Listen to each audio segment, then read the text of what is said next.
那根据统计，台湾大约200万人有带糖尿病。咱健保署即马已经有甲 Google 合作，讲甲健保资料库提供给 Google， 透过 AI 人工智慧运算，就当了解到患者未来健康风险。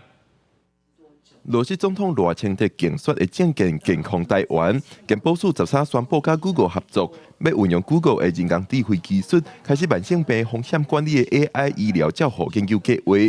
头几些会先以糖尿病病患做主体，运用 AI， 让病患知影家己的疾病风险等级。透过 Google 的 AI 智慧和数据分析的管理能力，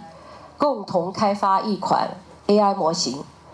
目的呢是希望能够提早预测糖尿病以及其并发症的风险，以落实慢性病的防治，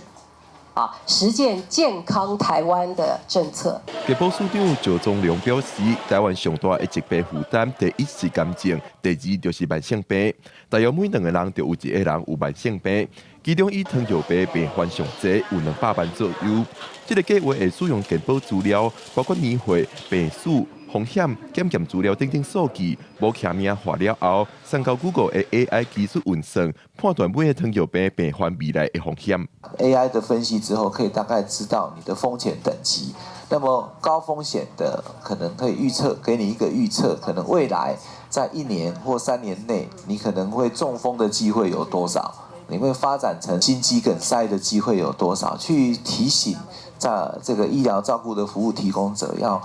多重视哪一些的治疗跟用药。这个5年的合作计划资料会去400华传送，而且 Google 会设专用的云端空间运算保护治安，未来也会推向其他的慢性病风险管理，希望会使继续推动83%个患者拢有受个案管理，80%受个案管理的患者通有资源介入，帮助因改变生活方式。落尾80%的病患达成控制目标的3个888计划。记者郭林永开台北报道。